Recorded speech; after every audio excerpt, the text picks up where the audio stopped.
N പ്രിയപ്പെട്ട മകനെ, എൻ്റെ ഹൃദയത്തിൻ്റെ സ്നേഹം നിന്റെ മേൽ എപ്പോഴും ഉണ്ടാകട്ടെ. സർവശക്തനായ ദൈവത്തിന് സ്തുതി. ഞാൻ തിരുവല്ലയിൽ നിന്നാണ് വരുന്നത്. എൻ്റെ പേര് രാജിക തമ്പി എന്നാണ്. ജന്മം കൊണ്ട് ഞാനൊരു ഹിന്ദുവാണ്. ഞാൻ കൃപാസനത്തെക്കുറിച്ച്, ഞാനൊരു ഹെൽത്ത് ഡിപ്പാർട്ട്മെൻറ്റിൽ ജോലി ചെയ്യുന്ന ഒരാളായതുകൊണ്ട് തന്നെ ഞാൻ കൃപാസനത്തെക്കുറിച്ച് ധാരാളം കേട്ടിട്ടുണ്ട്. എങ്കിലും സത്യത്തിൽ ഞാൻ നെഗറ്റീവുകളൊന്നും കേട്ടിട്ടില്ല. കാരണം ഞാൻ അത് കൂടുതൽ അറിയാൻ ശ്രമിച്ചിട്ടുമില്ല. പിന്നെ ഞാൻ ജോലി ചെയ്യുന്ന ഹോസ്പിറ്റലുകളിൽ ഇഷ്ടംപോലെ ആൾക്കാരിങ്ങനെ കൊണ്ട് പത്രം കൊണ്ട് അവിടെ കൊണ്ടിട്ടിട്ട് പോകുമായിരുന്നു. അപ്പോൾ ഇങ്ങനെ ഓരോരുത്തർ അവിടെ ഇരിക്കുന്ന സ്റ്റാഫുകളൊക്കെ ഇങ്ങനെ ഓരോന്ന് കളിയാക്കിയൊക്കെ പറയും. അപ്പോൾ ഞാനും ചിരിച്ചിട്ടുണ്ട്. പക്ഷേ ഞാൻ ഈ പത്രം നിലത്ത് കിടക്കുന്ന സമയത്ത് ഞാൻ അതിനകത്ത് ദൈവികതയൊന്നും മനസ്സിലാക്കിയിട്ടൊന്നുമല്ല. ഒരു പത്രമാണല്ലോ, അത് പിന്നെ നമുക്കൊരു പൊതിയാനെങ്കിലും ഉപയോഗിക്കാമല്ലോ എന്നുള്ള ഒരു ഇതിൽ ഞാനെടുത്ത് എൻ്റെ ക്യാബിനകത്ത് വെക്കുമായിരുന്നു. അപ്പം അത് കഴിഞ്ഞിട്ട് എൻ്റെ ജീവിതത്തിൽ കുറേ കോവിഡിൻ്റെ സമയത്ത് എൻ്റെ ഹസ്ബൻഡിന് ജോലിയിലൊരു ചെറിയ ബുദ്ധിമുട്ടുകളൊക്കെ ഉണ്ടായി. കുറേ വീട് പണിയൊക്കെ കഴിഞ്ഞ് കുറേ സാമ്പത്തികമായിട്ട് കുറേ ബുദ്ധിമുട്ടുകളൊക്കെ അനുഭവിച്ച സമയത്ത് എൻ്റെ അമ്മയുടെ ജ്യേഷ്ഠത്തിയുടെ മകൾ ഇതുപോലെ കൃപാസനത്തെക്കുറിച്ച് എന്നോട് പറഞ്ഞു. അപ്പം എൻ്റെ മനസ്സിൽ ഒരു തോന്നലുണ്ട് അവിടെ ഒന്ന് പോയാലോ എന്ന്. പക്ഷേ എൻ്റെ മൂത്ത മകൾ ശക്തമായിട്ട് എന്നോട് എതിർത്തു. അതിന് പോകണ്ട, ആവശ്യമില്ലാത്ത കാര്യത്തിന് പോകരുത്, ഇങ്ങനെ പത്രമൊക്കെ ആൾക്കാർ അലക്കി കുടിക്കുകയൊക്കെ ചെയ്യുന്നതാണ്, അങ്ങനെ പോകരുതെന്ന് അവളെന്നോട് ഭയങ്കര നിർബന്ധമായിട്ട് പറഞ്ഞു. പിന്നെ മക്കൾ രണ്ടുപേരും, ഇളയ മോളാണ് ഈ നിൽക്കുന്നത്. ഞങ്ങൾ രണ്ടുപേരും ഹസ്ബൻഡ് വെളിയിലായതുകൊണ്ട് ഞാൻ പിള്ളേർ പറയുന്നതിനപ്പുറമായിട്ടൊന്നും ചെയ്യാറുമില്ല. അങ്ങനെ ഇരുന്ന് ഹസ്ബൻഡ് വീട്ടിലല്ലാതെയും ഇവക്കും കുറേ മാനസികമായിട്ട് കുറേ ബുദ്ധിമുട്ടുകൾ, കോവിഡിൻ്റെ സമയത്ത് വീട്ടിൽ തന്നെ ഇരുന്ന് കുറേ ബുദ്ധിമുട്ടുകളും പ്രയാസങ്ങളും ഒക്കെ ഉണ്ടായി.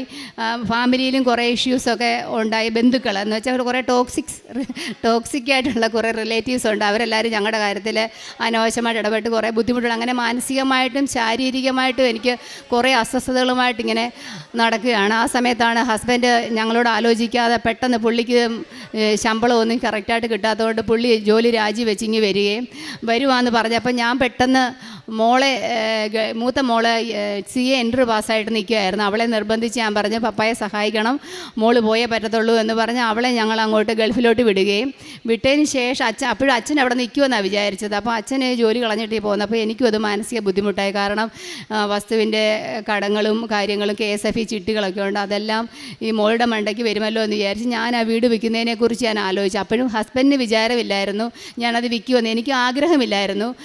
പിന്നെ അത് വിൽക്കാൻ വേറൊരു സാഹചര്യം ഉള്ളതെന്ന് പറഞ്ഞാൽ സാമ്പത്തികം മാത്രമല്ല, എനിക്ക് ശാരീരികമായിട്ട് കുറേയേറെ അസ്വസ്ഥതകളുണ്ടായിരുന്നു. എൻ്റെ മുട്ടിൻ്റെ മടക്കിന് ഒരു സിസ്റ്റ് ഉണ്ടായിരുന്നു. ബേക്കേഴ്സ് സിസ്റ്റ് എന്നാണ് അതിന് പറയുന്നത്. അത് വർഷങ്ങളായിട്ട് എൻ്റെ ഞാൻ ജനിച്ചപ്പം മുതലേ എൻ്റെ കാലിന് ചെറിയൊരു വളവുണ്ടായിരുന്നു. 6ാം ക്ലാസ്സിൽ പഠിക്കുന്ന സമയത്ത് ഒരു മുഴ പോലെ വന്ന് അത് ചവ്വെന്നാണ് പറഞ്ഞത്. അതെടുത്ത് ഓപ്പറേഷൻ ചെയ്ത് കളഞ്ഞു. എൻ്റെ കാലിന് ഭയങ്കര കഴപ്പൊക്കെ ഉണ്ടായിരുന്നു. എങ്കിലും ജീവിത പ്രശ്നങ്ങളും ജോലിക്ക് പോകേണ്ടത് കൊണ്ടുമൊക്കെ നമ്മളതിനെ ആ രീതിയിൽ നിസ്സാരമായിട്ട് കണ്ടു. അത് കഴിഞ്ഞ് വീടിൻ്റെ പണിയും കാര്യങ്ങളുമായി ഓവർ സ്ട്രെയിൻ എടുത്തിട്ട് ഒരു 8, 9, 10, 12 വർഷത്തോളമായെന്ന് തോന്നുന്നു. എനിക്കത് ഭയങ്കരമായിട്ട് കലശലായിട്ട് വേദനയായിരുന്നു. കുറച്ച് നേരം ജോലി ചെയ്ത് കഴിഞ്ഞാൽ പിന്നെ എനിക്ക് നിൽക്കാനും വയ്യ, ഭയങ്കര ബുദ്ധിമുട്ടാണ്. ഞാൻ താമസിക്കുന്ന സ്ഥലമാണെങ്കിലും തട്ടുഭൂമിയായിരുന്നു. അപ്പം മേളിലോട്ടും താഴോട്ടും കയറി ഇറങ്ങണം, റോഡിൽ നിന്നായാലും ഒരു ഇറക്കം, പിന്നെ മേളിലോട്ടൊരു കയറ്റം, പിന്നെ വീടും ഒരു ഇറക്കത്തിൽ, അങ്ങനെ എല്ലാം കൊണ്ടും എനിക്കതെന്ന് ആ സ്ഥലം അങ്ങ് കൊടുക്കാമെന്നൊരു തോന്നലുണ്ടായി. അങ്ങനെ ഞങ്ങൾ തിരുവല്ല താമസിക്കാൻ വന്നു. ഹോസ്പിറ്റലിനടുത്തായിട്ടാണ് താമസിക്കുന്നത്. അപ്പം ഹസ്ബൻഡിനാണെങ്കിൽ അവിടെ കിൻഫ്രായിൽ ഒരു ജോലി ശരിയാവുകയും അദ്ദേഹം ജോലിക്ക് പോയിക്കൊണ്ടിരിക്കും. അപ്പോഴും മോൾ ജോലിയായി, ഹസ്ബൻഡിന് ജോലിയായി, എനിക്ക് ജോലിയായി. അപ്പം നമ്മുടെ മെറിറ്റ് കാര്യങ്ങളൊക്കെ പോകുന്നുള്ള ഒരു ചിന്ത മനസ്സിൽ അപ്പോഴും ഉണ്ടായിരുന്നു. പിന്നെ ഞാനങ്ങ് ഭയങ്കര ദൈവവിശ്വാസിയൊന്നും അല്ലെങ്കിലും അത്യാവശ്യം ദൈവവിശ്വാസമുണ്ട്. എൻ്റെ കഴിവനുസരിച്ച് ആർക്കും ഒരു ബുദ്ധിമുട്ട് പറഞ്ഞാലും അവരെ സഹായിക്കുകയൊക്കെ ചെയ്യും. മറ്റൊരാളെ ഉപദ്രവിക്കുന്ന സ്വഭാവം ഇല്ലാത്തതുകൊണ്ട് നമുക്ക് ദോഷമൊന്നും വരത്തില്ല എന്നൊരു ഓവർ കോൺഫിഡൻസ് എൻ്റെ മനസ്സിലുണ്ടായിരുന്നു. അങ്ങനെ ഇരുന്ന് ഹസ്ബൻഡിന് ജോലി കിട്ടിയതിനടുത്തായിട്ട് ഞങ്ങൾ 6.5 സെൻറ്റ് സ്ഥലം വാങ്ങിച്ചു. അതിന് പതിയെ വീട് വയ്ക്കാം എന്നൊക്കെ വിചാരിച്ചിരിക്കുന്ന സമയത്ത് അവിടെയും പുള്ളിക്ക് ശമ്പളത്തിന് പ്രശ്നം വന്നു. വന്നു കഴിഞ്ഞപ്പം പുള്ളി മാനസികമായിട്ടങ്ങ് വിഷമത്തിലായി. അങ്ങനെ അവിടുത്തെ ആ ജോലി കളയല്ല വേറൊരു ജോലിക്കുമായിട്ട് അവിടുത്തെ ഒരു പയ്യൻ പറഞ്ഞിട്ട് വേറൊരിടത്ത് പോയി. ആ ജോലിയിലും പ്രശ്നം വന്നു. അങ്ങനെ മാനസികമായിട്ട് ഭയങ്കര ബുദ്ധിമുട്ടായി. അവിടുന്ന് പുള്ളിക്ക് കുറച്ച് ശമ്പളം കിട്ടാനുണ്ടായിരുന്നു. അത് വാങ്ങിക്കാനായിട്ട് ഒരു ദിവസം ഞാൻ ഇദ്ദേഹത്തെ നിർബന്ധിച്ച് ഞാൻ പറഞ്ഞു വിടുക, അവിടെ പോയി വാങ്ങിക്കുമെന്ന് പറഞ്ഞ് നിർബന്ധിച്ച് വിട്ടു. അവിടെ ചെന്നപ്പം കൂടെ ജോലി ചെയ്ത പെൺകുട്ടിയുടെ ഹസ്ബൻഡ് സുഖമില്ലാതെ ഹോസ്പിറ്റലിലായിരുന്നു, അറ്റാക്ക് വന്നതായിരുന്നു. പുള്ളിക്ക് ഒരു ഹാർട്ടിൻ്റെ സർജറി കഴിഞ്ഞ് ഇനിയും പുള്ളിക്ക് ജോലിയൊന്നും ചെയ്യാൻ പറ്റത്തില്ല എന്ന് പറഞ്ഞ് ആ കുട്ടി വളരെ മാനസികമായിട്ട് വളരെ വിഷമിച്ചിരിക്കുകയായിരുന്നു. അങ്ങനെ ആരോ പറഞ്ഞിട്ട് കൃപാസനത്തെക്കുറിച്ച് അറിയുകയും അങ്ങനെ അവരിവിടെ വന്നിട്ട് അദ്ദേഹം അച്ഛൻ്റെ കൈവെപ്പ് പ്രാർത്ഥനയിൽ പങ്കെടുത്ത് അദ്ദേഹത്തിന് പൂർണ്ണ സൗഖ്യം, അദ്ദേഹം ജോലിക്ക് പോകുന്നുണ്ടെന്നും പറഞ്ഞ് വളരെ ഭക്തിയോടുകൂടി എൻ്റെ ഹസ്ബൻഡിന് ഈ പത്രം കൊടുത്തു വിട്ടു. അപ്പോൾ ഈ പത്രം എൻ്റെ മുമ്പിൽ വർഷങ്ങളായിട്ട് വരികയും ഞാൻ തിരുവല്ല താലൂക്ക് ആശുപത്രിയിൽ ജനിക്കുമ്പോൾ മുതൽ 18 വയസ്സ് വരെയുള്ള വൈകല്യങ്ങളൊക്കെ ഉള്ള കുഞ്ഞുങ്ങളെ കണ്ടുപിടിക്കുന്ന ഒരു സെക്ഷൻ ആയതുകൊണ്ട് തന്നെ അവിടെ ഇഷ്ടംപോലെ പത്രം കിടക്കും. ഞാനത് ഒരിക്കൽ പോലും വായിക്കണമെന്ന് എനിക്ക് തോന്നിയിട്ട് പോലുമില്ല. പക്ഷേ ഈ ഹസ്ബൻഡ് ഇത് വീട്ടിൽ കൊണ്ടുവന്നിട്ട് ഹസ്ബൻഡ് ഇതിരുന്ന് പൂർണ്ണമായിട്ട് ഇരുന്ന് വായിക്കും. എനിക്ക് ചിരിയും വന്നു. അദ്ദേഹം ഒരു ഇച്ചിരി കമ്മ്യൂണിസ്റ്റ് പ്രസ്ഥാനത്തിലൊക്കെ വിശ്വസിക്കുന്ന ആളായിരുന്നു. അവൻ അമ്പലമൊന്നും വലിയ വിശ്വാസമില്ലാത്ത ആൾ. പുള്ളി മൊത്തം ഇരുന്ന് വായിച്ചു. ഈ മോള് അന്നേരം അവിടെ ഉണ്ട്. അപ്പം അവൾക്ക് ആലപ്പുഴയായിരുന്നു അവൾ പഠിക്കുന്നത്, MA ഇംഗ്ലീഷിന്. അപ്പം അവൾ അച്ഛനും ഇവിടെ ഇവൾക്ക് എന്തോ സാധനം വാങ്ങിക്കാൻ വേണ്ടി ഞങ്ങൾ പോകാനായിട്ട് ഒരുങ്ങിയ സമയത്ത് ഈ അച്ഛനും മോളും എന്നോട് പറഞ്ഞു, ഇവിടെ ഈ റൂമിനകത്തങ്ങ് ഭയങ്കര മുല്ലപ്പൂവിൻ്റെ മണം എന്ന് പറഞ്ഞു. അപ്പം ഞാൻ പറഞ്ഞു, അത് കൊള്ളാമല്ലോ, എനിക്കില്ലാത്ത മുല്ലപ്പൂവിൻ്റെ മണം നിങ്ങൾക്ക് എവിടെ നിന്ന് വന്നു എന്നും പറഞ്ഞ് ഞാൻ കളിയാക്കി. ഞങ്ങളതിനെ അപ്പം എനിക്കറിയത്തില്ല അത് മാതാവിൻ്റെ അഭിഷേകമാണെന്നോ ഒന്നും എനിക്കറിയത്തില്ല. അങ്ങനെ അത് ഞങ്ങളങ്ങനെ കളഞ്ഞു. അങ്ങനെ പോയി. ആ കുട്ടി അന്നേരം എൻ്റെ ഹസ്ബൻഡിനോട് പത്രം കൊടുത്തിട്ട് പറഞ്ഞു, ചേട്ടന് വേണ്ടി ഞാൻ പ്രാർത്ഥിക്കാം, ചേട്ടന് വേറൊരു ജോലി ശരിയാവുമോ എന്നൊക്കെ ഇങ്ങനെ പറഞ്ഞു. അങ്ങനെ ഇരിക്കുന്ന സമയത്ത് അപ്രതീക്ഷിതമായിട്ട് പുള്ളിക്ക് ഈ ഒരു വാട്സപ്പ് ഗ്രൂപ്പിലൂടെ ഒരു ജോലിയുടെ അവസരം വരികയും അദ്ദേഹം അങ്ങനെ അവിടെ ജോലിക്ക് പോവുകയൊക്കെ ചെയ്തു. അപ്പോൾ എൻ്റെ മനസ്സിൽ എവിടെയോ ഒരുത് ആ കുട്ടി ഇങ്ങനെ പറയുകയും ചെയ്തു, നമുക്കത് സംഭവിക്കുകയും ചെയ്തല്ലോ, എന്നാൽ പിന്നെ നമുക്ക് അവിടെ വരെ ഒന്ന് പോയാൽ കൊള്ളാമെന്ന് ഒരാഗ്രഹം. അപ്പോൾ എന്നോട് പണ്ട് 2-3 വർഷം മുമ്പ് പറഞ്ഞ അമ്മയുടെ ജ്യേഷ്ഠത്തിയുടെ മോളോട് ഞാൻ പറഞ്ഞു, ചേച്ചി നമുക്ക് കൃപാസനം വരെ ഒന്ന് പോകണം, ചേച്ചി അങ്ങയുടെ കൂടെ വരാമോ എന്ന് ചോദിച്ചു. അപ്പോൾ പറഞ്ഞു വരാമെന്ന് പറഞ്ഞു. അങ്ങനെ ഞങ്ങൾ ഇവിടെ വരെ വന്നു. അപ്പോൾ വന്നപ്പോഴും ഞാൻ ഹസ്ബൻഡിനെ കുറ്റപ്പെടുത്തിക്കൊണ്ടിരിക്കുമായിരുന്നു. ആലോചിക്കാതെ കണ്ട് ജോലി കളഞ്ഞിട്ട് വന്നു, ഇപ്പം എന്തെല്ലാം ബുദ്ധിമുട്ട് അനുഭവിക്കാൻ പുള്ളിയെ കുറ്റപ്പെടുത്തിക്കൊണ്ടിരിക്കുക ഇവിടെ വണ്ടിയെ ഇവിടെ വരുന്നിടം വരെ. അങ്ങനെ ഇവിടെ വന്നപ്പോഴും എനിക്ക് ഒരു പള്ളിയുടേതായ ഒരു ഫീൽ ഇവിടെ വന്നപ്പോൾ തോന്നിയില്ല. ഇങ്ങനെ ഇവിടെ സാക്ഷ്യം എഴുതിയേക്കുന്നത് കണ്ടപ്പോഴേ എനിക്ക് പറഞ്ഞു, ഞാൻ എൻ്റെ വീട്ടിലെ പ്രശ്നങ്ങളൊന്നും ഇങ്ങനെ വന്ന് പറയത്തൊന്നുമില്ല, ദൈവത്തിന് അനുഗ്രഹം ഉണ്ടെങ്കിൽ ശരി ഞാൻ വരുന്നില്ല എന്നാ ഫസ്റ്റ് എനിക്ക് തോന്നിയ തോട്ട്. പിന്നെ ഞാൻ പറയുകയും ചെയ്തു, ഇവിടെ ഭയങ്കര വരുമാനമൊക്കെ ആണല്ലോ, ഈ പത്രം വാങ്ങിച്ചുകൊണ്ട് പോയാൽ നല്ല കാശ് കിട്ടുമല്ലോ. ഇവിടേക്ക് എൻ്റെ മനസ്സിൽ ചിന്തകൾ വന്നത്. ഇതെല്ലാം കഴിഞ്ഞ് ഞങ്ങൾ ഇവിടുന്ന് പോയി. അപ്പം ഞാൻ വേറൊരു റീസൺ ഉണ്ടായി, ഉടമ്പടി എടുക്കാഞ്ഞതിന് വേറെ റീസൺ ഉണ്ടായിരുന്നു. ഈ മോളുടെ ഒരു ഫ്രണ്ടിൻ്റെ കല്യാണത്തിന് വേണ്ടി ഞങ്ങൾ ടിക്കറ്റ് എടുത്തേക്കുമായിരുന്നു മലപ്പുറത്ത് പോകാൻ വേണ്ടിയിട്ട്. അപ്പം ഞാൻ ഓർത്തു ടിക്കറ്റ് ക്യാൻസലാക്കി അത്രയും പൈസ നഷ്ടമാകുമല്ലോ, അതുകൊണ്ട് ഇനിയും പോയിട്ട് വന്നിട്ട് ഞാൻ ഉടമ്പടി എടുത്തത് കൃത്യമായിട്ട് എനിക്ക് പാലിക്കണമെന്ന് നിർബന്ധമുണ്ടായിരുന്നു. അങ്ങനെ ഇവളും ഞാനും കൂടെ ടിക്കറ്റെല്ലാം എടുത്ത് നേരത്തെ ഓൾറെഡി ബുക്ക് ചെയ്തതായിരുന്നു, വെയിറ്റിങ്ങിലായിരുന്നു. അപ്പം ഞാനെല്ലാം പാക്ക് ചെയ്ത് ഞാനിവിടെ ഇവിടെ ആലപ്പുഴ പഠിക്കുന്നത്, ഞാൻ ആലപ്പുഴ ഇവിടെ ഹോസ്റ്റലിൽ വന്ന് കയറിയപ്പോൾ ഇവൾ പറയുന്നത് അമ്മേ ടിക്കറ്റ് ക്യാൻസലായി എന്നാണ്.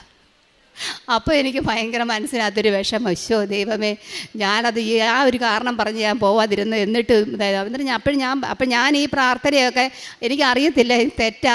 നന്മ നിറഞ്ഞ മറിയമേ സ്വസ്തി എന്നൊക്കെ കേട്ടിട്ടുണ്ടെങ്കിലും ഞാൻ എഴുതിയെടുത്തത് നന്മ നിറഞ്ഞ ദൈവമേ സ്വസ്തി എന്നൊക്കെയാണ്. അങ്ങനെയൊക്കെ എഴുതി വെച്ച് എനിക്കറിയാതെ ഇപ്പോഴും എൻ്റെ ഇരിപ്പുണ്ട്, അതേ മരണം വരെ ഞാൻ ആ പേപ്പർ സൂക്ഷിക്കുക, എൻ്റെ പേഴ്സിൽ ഇരിപ്പുണ്ട്. ഞാൻ അത് വെച്ച് ഞാനിങ്ങനെ പ്രാർത്ഥിക്കുകയൊക്കെ ചെയ്യുമായിരുന്നു. അവിടെ ചെന്നിട്ടും എനിക്ക് പറ്റിയ സാഹചര്യത്തിലൊക്കെ യാത്രയിലും വലിയ കുഴപ്പമൊന്നും ഇല്ലാതെ എന്നെ കൊണ്ടുപോയി. പക്ഷേ എനിക്കാണെങ്കിൽ ഇരിക്കാൻ സീറ്റും എല്ലാം അപ്പം തന്നെ അടുത്ത സ്റ്റോപ്പായപ്പോൾ കിട്ടുകയും ചെയ്തു. ഞാൻ ചെറുതായിട്ടൊന്ന് വലുതായിട്ടൊന്ന് വീണ് എനിക്ക് ഈ ഇരിക്കുമ്പോൾ ഭയങ്കര ബുദ്ധിമുട്ടായിരുന്നു. അപ്പോൾ ഞാൻ ട്രെയിനെ വളരെ കഷ്ടപ്പെട്ടാണ് ഇരിക്കുകയൊക്കെ ചെയ്തത്. അങ്ങനെ ഞങ്ങൾ അവിടെ പോയി ആ യാത്രയെല്ലാം വലിയ കുഴപ്പമില്ലാതെ തിരിച്ചും ഞങ്ങളിവിടെ എത്തിക്കഴിഞ്ഞപ്പോൾ മുതൽ എൻ്റെ മനസ്സിനകത്ത് എന്തായാലും ഞാൻ ഉടമ്പടി എടുക്കും. അങ്ങനെ പറഞ്ഞ് ഞാൻ ഫെബ്രുവരി 20-ാം തീയതി എൻ്റെ ജ്യേഷ്ഠൻ്റെ വൈഫിനെയും കൂട്ടി ഞാനിവിടെ വന്ന് ഉടമ്പടി എടുത്തു.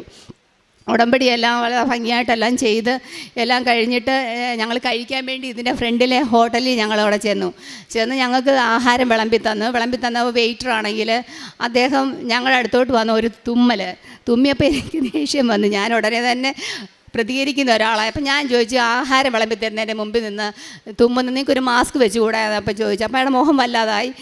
അപ്പോൾ ഞാനത് ക്യാഷ്വലായിട്ട് എടുത്തു. അത് കഴിഞ്ഞിട്ട് ഞാൻ ഈ വീട്ടിൽ വന്നു 5 മണിയായി. എനിക്ക് ഇന്ന് തന്നെ ഉടമ്പടിയുടെ എല്ലാം ചെയ്യണമെന്നൊക്കെ വിചാരിച്ച് ഞാൻ കുളി നനയൊക്കെ കഴിഞ്ഞ് ഞാൻ കുളിച്ച് കഴിഞ്ഞ് ഇറങ്ങിയപ്പോൾ മുതൽ അദ്ദേഹത്തിൻ്റെ കാര്യം പറയുന്ന പോലെ എൻ്റെ മൂക്കിൽ നിന്ന് അങ്ങോട്ട് വെള്ളം ഒഴുകാൻ തുടങ്ങുക.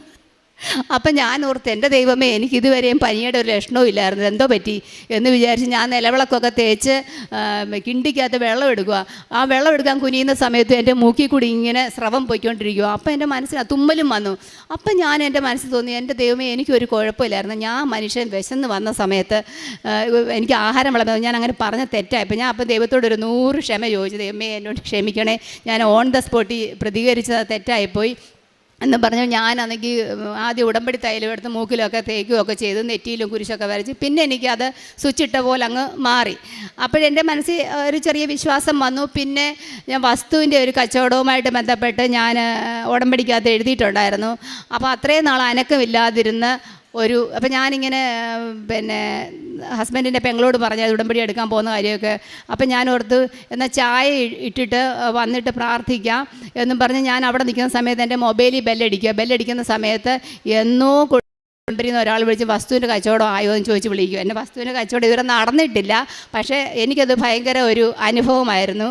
അങ്ങനെ അപ്പം എനിക്ക് അച്ഛൻ പറയുന്ന പോലെ ഉടമ്പടി അത് കത്താൻ തുടങ്ങുവാണെന്ന് എനിക്കൊരു വിശ്വാസം എൻ്റെ മനസ്സിൽ വന്നു.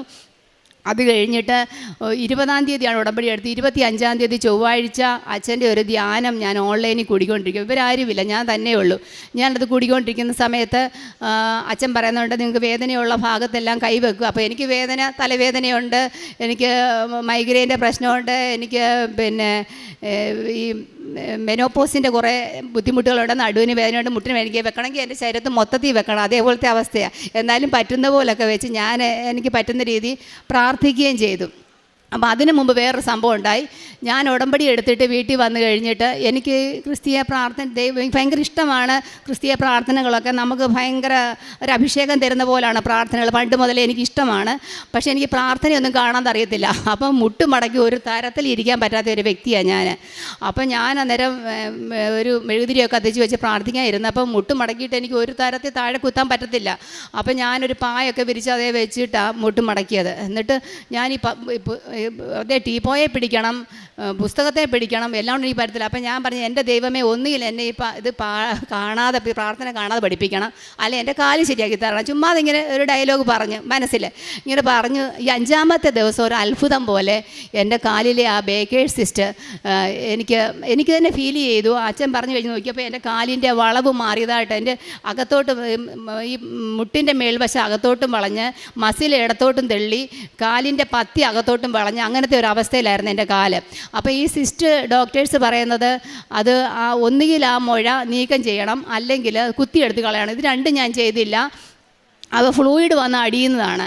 അപ്പോൾ നമ്മൾ എടുത്തു കളഞ്ഞാലും പിന്നെ ഇതുണ്ടാകുമെന്ന് പറയും. ഈ വേദനയും കൊണ്ട് ഞാൻ നടക്കുമായിരുന്നു. അങ്ങനെ അപ്രതീക്ഷിതമായിട്ട് എനിക്ക് ആ കാല് മടക്കി വെക്കാൻ പറ്റുന്നതുകൊണ്ട് എനിക്ക് തന്നെ അപ്പോൾ ഒരു ഫീൽ ചെയ്തു. എനിക്ക് പക്ഷേ ആരോടും പറയാൻ മടി. ഒന്നാമത് ഞാൻ ഒരു ഹെൽത്ത് ഡിപ്പാർട്ട്മെൻറ്റിൽ ജോലി ചെയ്യുന്ന ആൾ. ഇത് പറഞ്ഞു കഴിഞ്ഞാൽ എന്നെ വരും ചീത്ത പറയാമെന്ന് വിചാരിച്ച് ഞാൻ ആരോടും മക്കളോടും പറഞ്ഞില്ല. എൻ്റെ കൂടെ വന്ന ചേട്ടത്തിയെ മാത്രം വീഡിയോ കോൾ വിളിച്ച് ഞാൻ കാണിച്ചു. അത് കഴിഞ്ഞ് ഓഫീസിൽ ഞാൻ ഒരാളോട് മാത്രം പറഞ്ഞിട്ടാണ് വന്നത്. ആരോടും പറയല്ലേ, എന്നെ ഇതിൻ്റെ കളിയാകും, കൃപാസനത്തിൽ പോകാമെന്നും പറഞ്ഞ്. എന്നിട്ട് പിറ്റേ ദിവസം അതിനോടും പറഞ്ഞു. പിന്നെ എൻ്റെ വേദന എന്ന് പറയുന്ന സംഭവം എനിക്ക് അറിയാതായി കഴിഞ്ഞപ്പോൾ ഞാൻ ഓർത്ത്, ഞാൻ എന്തിനിങ്ങനെ മടിച്ചിരിക്കണം, വേറൊരാളെ ബോധിപ്പിക്കേണ്ട കാര്യമില്ലല്ലോ, എനിക്ക് തുറന്ന് പറയാം. അപ്പോൾ എന്നോട് ഇങ്ങോട്ട് ഒത്തിരി പേര് തർക്കിക്കുകയൊക്കെ, ക്രിസ്ത്യൻസാണ് കൂടുതലും തർക്കിച്ച് സംസാരിച്ചത് മൊത്തം, മറ്റ് സഭയിലുള്ളവരൊക്കെ. പക്ഷേ അന്നൊന്നും എനിക്കൊരു തിരിച്ചൊരു മറുപടി പറയാൻ എനിക്ക് പറ്റത്തില്ലായിരുന്നു. പക്ഷേ ഇന്ന് എനിക്ക് കൃത്യമായിട്ട് എനിക്കൊരു മറുപടി പറയാം. കാരണം എല്ലാ ജില്ലയിലും ഉണ്ട് DIC എന്ന് പറഞ്ഞൊരു സെക്ഷന്, ഡിസ്ട്രിക്ട് എയർലി ഇൻ്റർവെൻഷൻ സെൻറ്റർ. ഇവിടെ ഇരിക്കുന്ന എത്ര പേർക്ക് അറിയാതെ? ജനിക്കുമ്പം മുതൽ ഹാർട്ടിന് ഹോളുള്ള കുഞ്ഞുങ്ങളെ, സംസാരം ഇല്ലാത്ത കുഞ്ഞുങ്ങൾ, ടങ് ടൈ ഉള്ള കുഞ്ഞുങ്ങളെ, സ്പീച്ച് തെറാപ്പിയെ, അങ്ങനെ പിന്നെ കാലിൻ്റെ വളവ്, അങ്ങനെയുള്ള ചികിത്സ ചെയ്യുന്ന എല്ലാ ജില്ലകളിലും ഉണ്ട്. എത്ര പേർക്ക് അറിയാം? പക്ഷെ ആർക്കും അറിയത്തില്ല. അപ്പം ഞാൻ അവരോട് തിരിച്ചു ചോദിച്ചു, ഈ ഒരു സ്ഥാപനമോടോ നിങ്ങൾക്കറിയാമോ? ഇല്ലല്ലോ. അപ്പോൾ അതിനൊരു പരസ്യമില്ലാത്തതിൻ്റെ കുഴപ്പമല്ലേ എന്ന് പറഞ്ഞ പോലെ തന്നെ അവിടെ ദൈവിക അനുഭവം ഉണ്ടെന്ന് പരസ്യം ചെയ്താൽ എന്താ കുഴപ്പം, പത്രം കൊടുത്താൽ എന്താ കുഴപ്പം? അങ്ങനെ തിരിച്ചു പറയാനുള്ള ഒരു ഉത്തരവ് ദൈവം എനിക്ക് പറഞ്ഞു തന്നു. അങ്ങനെ അതാണ് എനിക്ക് ഉണ്ടായ ഒരു ദൈവിക അനുഭവം. പിന്നെ അത് കഴിഞ്ഞിട്ട് എൻ്റെ മോളുടെ കാര്യം ഞാൻ നിയോഗത്തിൽ വെച്ചായിരുന്നു. അവളുടെ നെറ്റ്, അവൾ എപ്പോൾ എക്സാം എഴുതിയാലും നമുക്ക് ഈസി ആയിരിക്കും എക്സാം, പക്ഷേ എന്നാലും അവളാണെങ്കിൽ PhD ക്വാളിഫൈ ആകും, നെറ്റ് കിട്ടുന്നില്ല. അത് ഞങ്ങൾക്കൊരു വിഷമം, അവൾക്കും വിഷമമായിരുന്നു.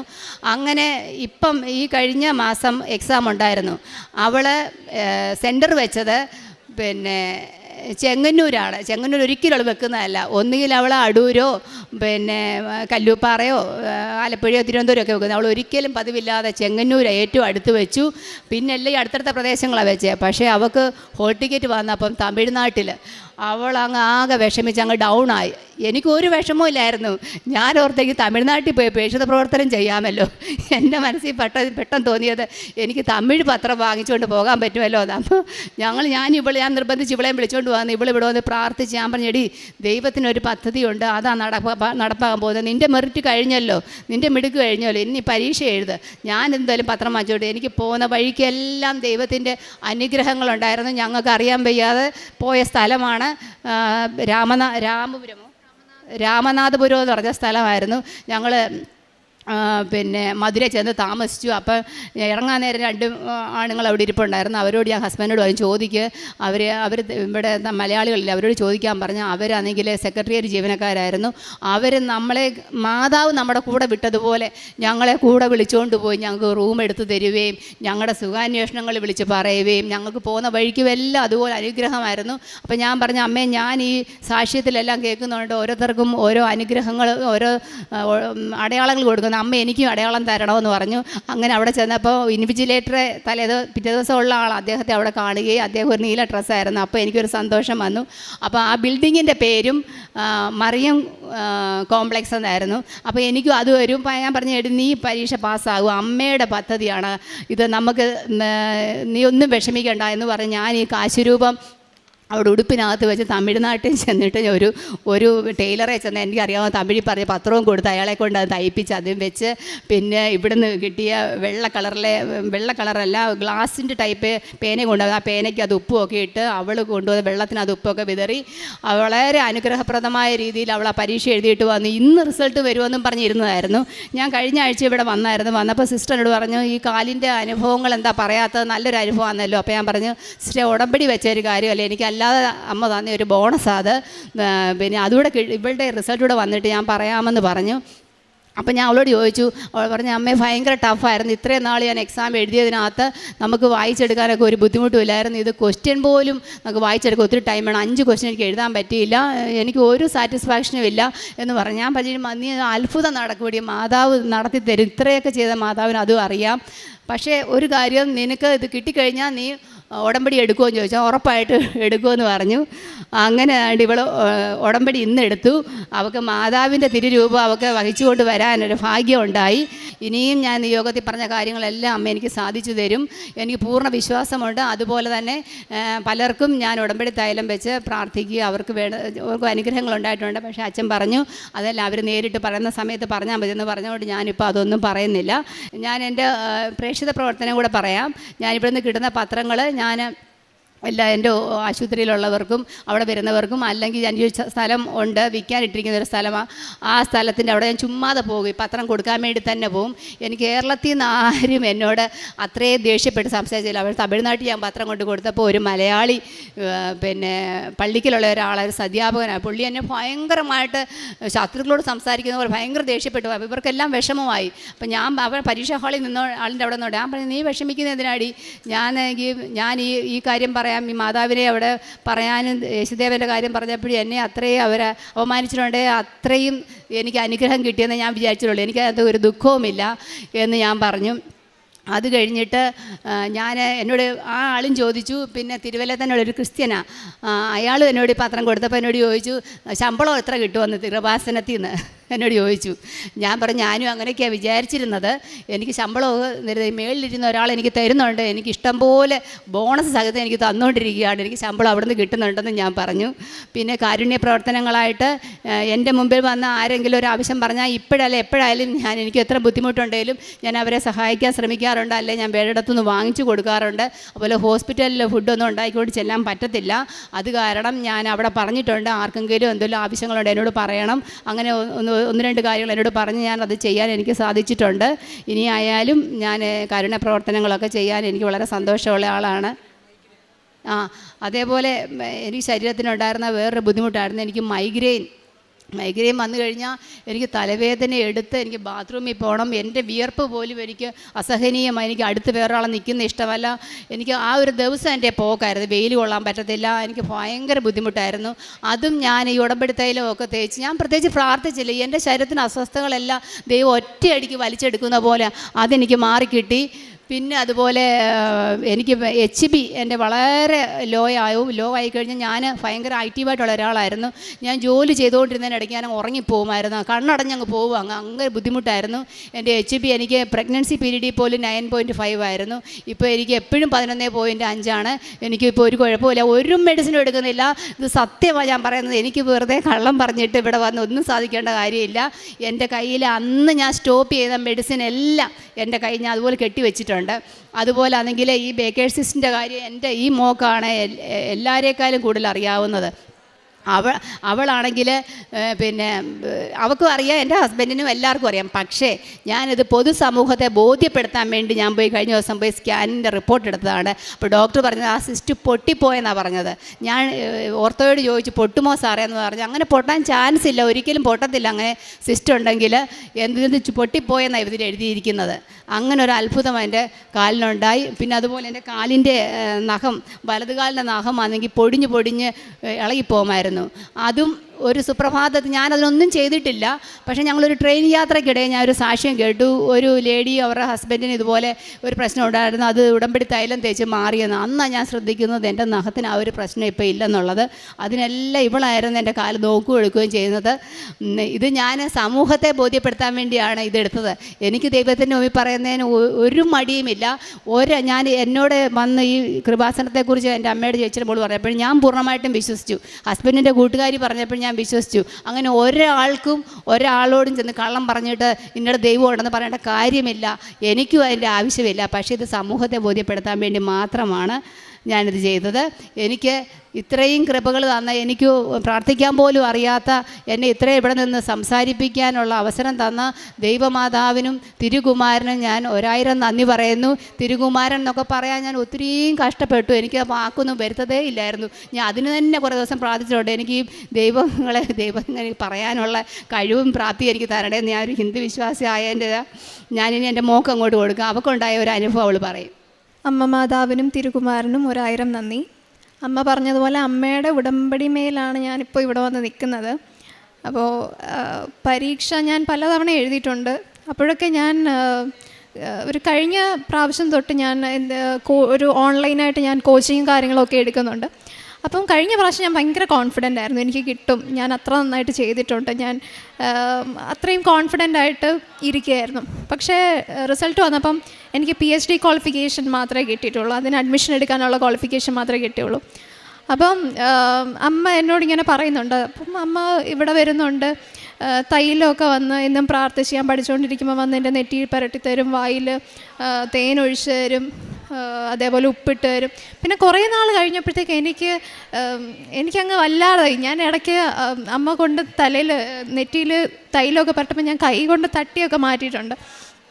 പോയി ഞാൻ എങ്ങനെയും പഠിക്കട്ടെ. അപ്പോൾ അമ്മ പറയും നീ ആ പ്രാർത്ഥന പഠിക്കുക. ഞാൻ പറയും ഞാൻ എൻ്റെ പഠിക്കണോ അതോ പ്രാർത്ഥന പഠിക്കണോ എന്ന് പറഞ്ഞിട്ട് ഞാൻ ഒരുപാട് അമ്മയോട് ഞാൻ വഴക്കിടും. പക്ഷേ അമ്മ ഇവിടെ വരുന്നതിലോടൊന്നും എനിക്ക് വലിയ എതിർപ്പൊന്നുമില്ലായിരുന്നു. കാരണം അമ്മ ഇവിടെ വന്നതിന് ശേഷം ഒരുപാട് മാറ്റങ്ങൾ അമ്മയ്ക്ക് വന്നത് ഞാൻ നേരിട്ട് കണ്ടിട്ടുണ്ട്. അമ്മ ഒരുപാട് കാലിന് വയ്യ എന്നൊക്കെ പറഞ്ഞ് രാവിലെ ബഹളം തുടങ്ങും വീട്ടിൽ.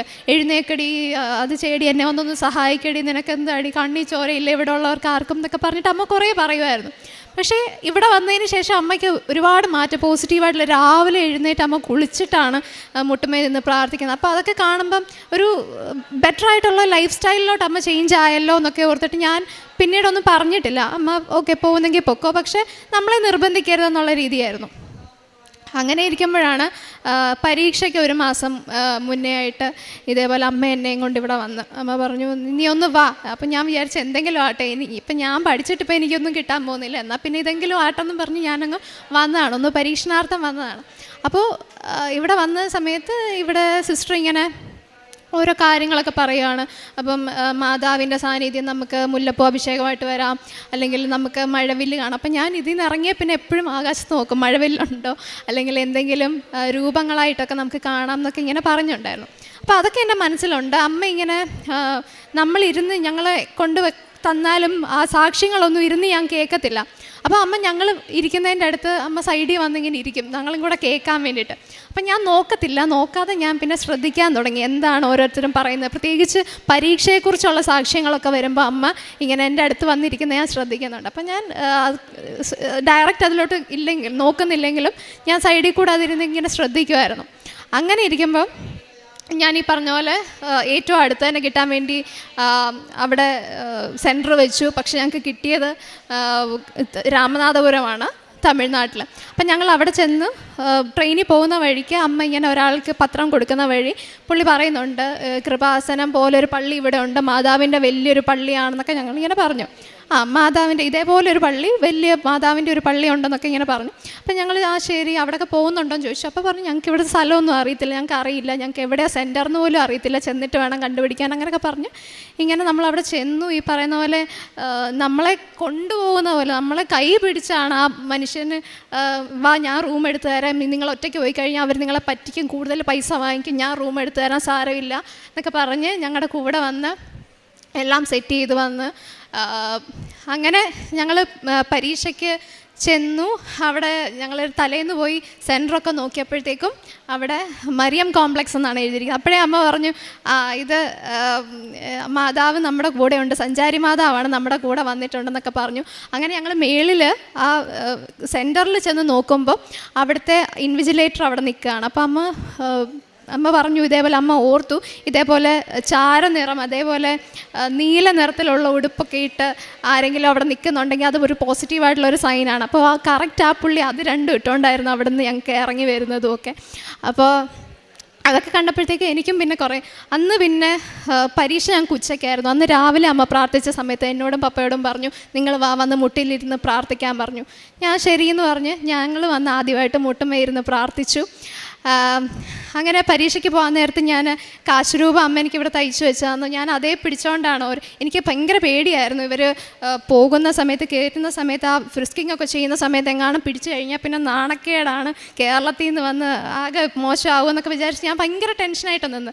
പക്ഷേ ഒന്നും ഇതിലായിരുന്നു. അവർ കയറിപ്പോക്കാളം പറഞ്ഞു, ഏറ്റവും ആദ്യം എന്നെയാണ് കയറ്റി വിട്ടത്. അപ്പം ഞാൻ അവിടെ പോയി എൻ്റെ സീറ്റിൽ ചെന്നിരുന്നു. അങ്ങനെ സീറ്റിൽ ഇരിക്കുമ്പം എനിക്ക് അവിടെ ഒരു ജനാലയുണ്ട്, ജനാലയിൽ കൂടെ എനിക്ക് ആകാശം കാണാം. അപ്പം ഞാൻ വിചാരിച്ചു, ദൈവമേ എനിക്ക് ഇവിടെ എന്തെങ്കിലും ഒരു രൂപം കാണിച്ചു തരണം, എനിക്ക് എളുപ്പമാണെങ്കിൽ അല്ലെങ്കിൽ എനിക്കിത് കിട്ടുമെന്നുണ്ടെങ്കിൽ എനിക്കൊരു രൂപം കാണിച്ചു തരാം. അപ്പം ഞാൻ കുറേയൊക്കെ നോക്കിയിട്ട് ഒന്നുമില്ല, കുറേ കാക്കയൊക്കെ പറന്നു പോകുന്നല്ലാതെ വേറെ ഒന്നുമില്ല. അപ്പം കുറച്ച് കഴിഞ്ഞപ്പോഴത്തേക്കും ഒരു മുട്ടിൽ കുത്തി നിൽക്കുന്ന ഒരു രൂപം പോലെ എനിക്കിങ്ങനെ ആകാശത്ത് ഇങ്ങനെ കണ്ടു. അപ്പോഴത്തേക്കും എനിക്ക് ചെറിയൊരു സന്തോഷമൊക്കെ വന്നു. അപ്പം ഞാൻ വെച്ചാൽ ഞാൻ ഈ പരീക്ഷ ഞാൻ പൊളിക്കും, എനിക്കെല്ലാം അറിയാവുന്നതായിരിക്കും വരുന്നതെന്ന്.